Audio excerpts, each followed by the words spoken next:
Hello students, yesterday we have read about passive voice some common rules, okay? जिनमें क्या थे, subject को object बना लेंगे, ऑब्जेक्ट को सब्जेक्ट में चेंज कर देंगे, थर्ड फॉर्म यूज की जाती है, बाई प्रीपोजिशन यूज होती है, टेंस के अकॉर्डिंग हेल्पिंग वर्ब्स यूज की जाती है, ओके? इनके अलावा देखिए क्या है, आपने ये भी देखा था कि only eight tense we can change into passive voice. Total tense 12 पढ़े अपन ने, but only 8 tense we can change into passive voice. केवल 8 टेंस है जो पैसिव में चेंज किए जाते हैं. ओके वो कौन कौन से ऐसे याद रख सकते हो आप. First 3 of present tense, okay. First 3 of past, number 1 और नंबर 3 फ्यूचर. प्रेजेंट के शुरुआत वाले 3, पास्ट के शुरुआत वाले 3, फ्यूचर का नंबर 1 और नंबर 3. ये eight tense we can change into passive voice. इनके अलावा भी देखो क्या है, ओनली ट्रांजिटिव वर्ब्स. और क्या ध्यान में रखने वाली बात, only transitive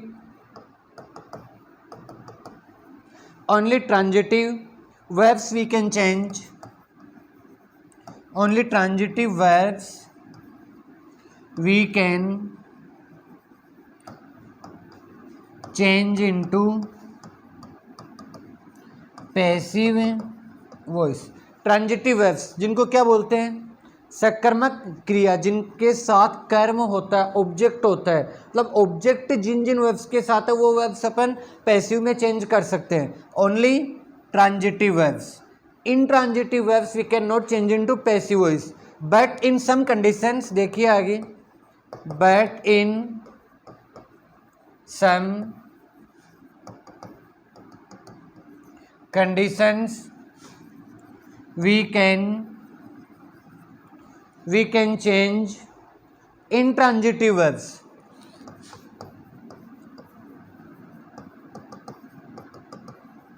Intransitive verbs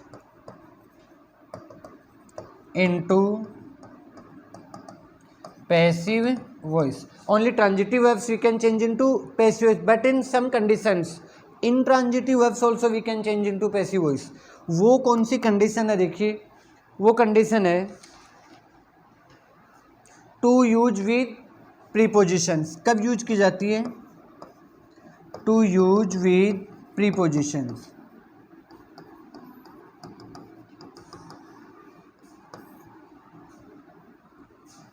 transitive verbs को पैसिव में चेंज कर सकते हैं, बट इन ट्रांजिटिव को कब चेंज कर सकते हैं, टू यूज विथ प्रीपोजिशंस के साथ.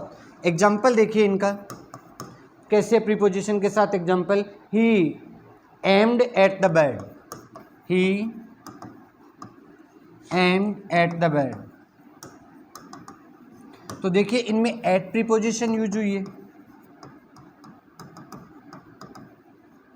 और अपन ने भी क्या पढ़ा था, ट्रांजिटिव को पैसिव में चेंज कर सकते हैं, but some conditions we change into passive voice intransitive verbs. तो वो कब किसके साथ कर सकते हैं, प्रीपोजिशन के साथ. तो देखिए यहाँ एट प्रीपोजिशन यूज हुआ है. और इनको चेंज कैसे करेंगे, द बैड वॉज. अब देखो ये ऑब्जेक्ट था, इसको अपन सब्जेक्ट में चेंज करेंगे. द बैड एम्ड, ये क्या है यहाँ पे, second form of the verb. Only used in past indefinite. और पास्ट इंडेफिनेट एक्टिव में यदि है सेंटेंस में तो वो पैसिव में चेंज होता है was were plus third form में. तो द बैड वॉज, यहाँ पर नहीं वॉज यूज किया क्योंकि बैड क्या है, सिंगुलर. प्लूरल होता तो यहाँ पे वर हेल्पिंग वर्ब यूज होती. The bad was and we use only third form of the verb in passive voice. Passive में अपन हेल्पिंग वर्ब चेंज करेंगे टेंस के अकॉर्डिंग, बट मेन वर्ब की हमेशा थर्ड फॉर्म यूज करेंगे. तो the bad was aimed at by him. अब देखो ये ही यहाँ पे सब्जेक्ट था, और सब्जेक्ट को अपन पैसिव में किस में चेंज कर लेते हैं, ऑब्जेक्ट में. ये यहाँ पे हिम किस में चेंज हो गया, यहाँ ये ऑब्जेक्ट है. तो यहाँ ही सब्जेक्टिव केस था, ये अपने किस में चला गया, ऑब्जेक्टिव केस में. ये अपन अभी एक चार्ट के जरिए पढ़ते हैं प्रोनाउन चेंज वाला. अब देखिए कॉमन रूल्स के बारे में अपने पढ़ा है, अब है प्रोनाउन चेंज. प्रोनाउन में क्या चेंज होते हैं पैसिव में, ठीक है, क्योंकि अपन सब्जेक्ट को ऑब्जेक्ट बनाते हैं तो वहाँ नाउन मिलता है, तो वो नाउन में चेंज हो जाता है। जैसे राहुल सब्जेक्ट है कहीं किसी सेंटेंस में तो बाय राहुल हो जाएगा। बट प्रोनाउन कैसे चेंज होते हैं? प्रोनाउन देखिए, फर्स्ट पर्सन होता है आई और वी, तो इनके 3 केस होते हैं, सब्जेक्टिव, पॉजेसिव और ऑब्जेक्टिव केस। अब फर्स्ट पर्सन आई का सब्जेक्टिव केस होता है आई, पॉजेसिव केस होता है इसका माई और ऑब्जेक्टिव केस होता है मी। अब एक्टिव के सेंटेंस में यदि आई सब्जेक्ट है और उसको आप ऑब्जेक्ट में चेंज कर रहे हो तो वो जाएगा by me. We subjective case, इसका पॉजेसिव केस है एवर और ऑब्जेक्टिव केस है एस। अब यदि एक्टिव में मी ऑब्जेक्ट है और आपको उस ऑब्जेक्ट को सब्जेक्ट बनाना है तो वो किस में चेंज हो जाएगा? आई में। It means subjective case change into objective case और objective case change into subjective case. अब देखिए सेकंड पर्सन यू, इसका सब्जेक्टिव केस है यू, पॉजेसिव योवर और ऑब्जेक्टिव यू। ऑब्जेक्टिव और subjective case both are same, you के subjective और objective दोनों सेम है। थर्ड पर्सन देखिए, थर्ड पर्सन में ही, सी, इट। अब देखिए ही का सब्जेक्टिव केस ये,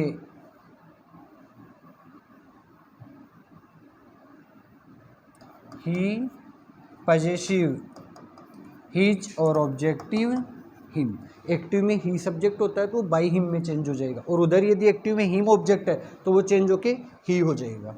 सी, हैर, हैर। पॉजेसिव और objective case of she both are same, दोनों सेम होते हैं, हैर, हैर। इट के हैं पॉजेसिव इट्स और ऑब्जेक्टिव इट। ओके, ये ऐसे चेंज होंगे। फॉर एग्जाम्पल, जैसे अपन कोई एग्जाम्पल ले, ही लाइक्स टी। ओके, अब देखिए यहाँ पे अपन केवल प्रोनाउन चेंज के बारे में देखेंगे। तो ये प्रोनाउन ही क्या है? प्रोनाउन है, थर्ड पर्सन प्रोनाउन। तो ये चेंज होगा, पहले अपन टी को सब्जेक्ट बनाते हैं। ऑब्जेक्ट का पता करने के लिए क्या करना है आपको? सेंटेंस पे व्हाट और हुज का रिस्पॉन्स निकालना है, क्या और किसको का जवाब देखना है। क्या और किसको का जो जवाब आएगा वो क्या होता है? ऑब्जेक्ट होता है। ही लाइक्स टी, वह चाय पसंद करता है। क्या पसंद करता है वह? चाय। क्या और किसको का जो जवाब आएगा वो क्या है? ऑब्जेक्ट है। अब पहला रूल अपना क्या था? एक्टिव का जो ऑब्जेक्ट है वो पैसिव का सब्जेक्ट बन जाएगा, तो ये टी क्या बन जाएगा? सब्जेक्ट बन जाएगा, टी। अब ये लाइक्स फर्स्ट फॉर्म प्लस ऐसे इस प्रेजेंट इंडेफिनेट है, ये इजेएमआर प्लस थर्ड फॉर्म में चेंज होगा। ये चार्ट अभी अपन ने बनाया नहीं है, बट ये इजेएमआर प्लस थर्ड फॉर्म में चेंज होगा। अब इज एम आर में से कौन सी हेल्पिंग वर्ब यूज करेंगे अपन? यहाँ पे टी क्या है? सिंगुलर है। For singular we use is, तो यहाँ अपन यूज करेंगे इज, टी इज। अब ये आपको बताया रूल्स में कि we use third form of the verb in passive voice. Passive में हमेशा वर्ब की थर्ड फॉर्म यूज होती है, तो यहाँ लाइक की थर्ड फॉर्म आ जाएगी, T is liked. By preposition use करेंगे। अब देखो आपको जो प्रोनाउन चार्ट सिखाया उसमें ये ही यहाँ पे क्या है? सब्जेक्ट है। इट मीन्स ये सब्जेक्टिव केस है। अब ये किस में चेंज होगा? एक्टिव के सब्जेक्ट को चेंज कर लेंगे अपन पैसिव के ऑब्जेक्ट में। लिखवाया था ना, ऑब्जेक्ट ऑफ ये subject of active voice change into object of passive voice. ये यहाँ पे ऑब्जेक्ट बन जाएगा। ऑब्जेक्ट बनेगा तो क्या आएगा यहाँ पे? अपने ऑब्जेक्टिव केस में चेंज हो जाएगा। और ही का ऑब्जेक्टिव केस क्या है? Him, by him. ओके, अब देखिए और आगे, अगला देखिए कोई एग्जांपल जिसमें ये हो, आई एम टीचिंग यू। मैं आपको पढ़ा रहा हूं। किसको? आपको। क्या और किसको का जो जवाब होता है वो ऑब्जेक्ट होता है। यहाँ पे यू क्या है? ऑब्जेक्ट है। ये क्या है? First form plus I N G, जो किस में चेंज हो जाएगी? थर्ड फॉर्म में चेंज हो जाएगी। एम यहाँ पे क्या है? हेल्पिंग वर्ब है प्रेजेंट कंटिन्यूअस की। और ये आई यहाँ पे क्या है? सब्जेक्ट है। ओके, अब फर्स्ट ऑफ ऑल आपको क्या सिखाया था? ऑब्जेक्ट को सब्जेक्ट बनाएंगे। ओके, इस यू को क्या बनाएंगे अपन? सब्जेक्ट बनाएंगे। इसका मतलब यू का सब्जेक्टिव केस आएगा। अब यू का सब्जेक्टिव और objective case both are same, दोनों सेम होते हैं, तो यू का सब्जेक्टिव यू होता है। अब ये is am are plus I N G form, ये प्रेजेंट कंटिन्यूस है, ये पैसिव में चेंज हो जाता है, is am are plus being plus third form में चेंज हो जाता है। तो यू यहाँ पे प्लूरल है, प्लूरल के लिए अपन इज एम आर में से क्या यूज करेंगे, आर, यू आर बीइंग। अब टीच की थर्ड फॉर्म आ जाएगी यहाँ पे taught, you are being taught by. अब ई यहाँ ये आई सब्जेक्ट है, ये अपने ऑब्जेक्टिव केस में चेंज हो जाएगा, और आई का ऑब्जेक्टिव केस होता है मी, बाई मी। ये था अपना प्रोनाउन चेंज। प्रोनाउन इस प्रकार से चेंज होते हैं, सब्जेक्टिव से ऑब्जेक्टिव में और ऑब्जेक्टिव से सब्जेक्टिव में। अब तक अपनी जो क्लास हुई है उसमें अपन ने जनरल कॉमन रूल्स के बारे में पढ़ लिया, वो इसके कि ऑब्जेक्ट को सब्जेक्ट में चेंज करेंगे, सब्जेक्ट को ऑब्जेक्ट में चेंज करेंगे, third form of the verb is used in passive voice, we use by preposition, but in some conditions we use some other prepositions, वो अपन आगे रूल्स में और पढ़ेंगे। इनके अलावा we use helping verbs according to tense, tense कैसे change होता है, इन सब के बारे में अपन ने देखा है। अब टेंस कौन से में चेंज होता है ये अपन अपनी अगली क्लास में देखेंगे। Okay, thanks, have a nice day.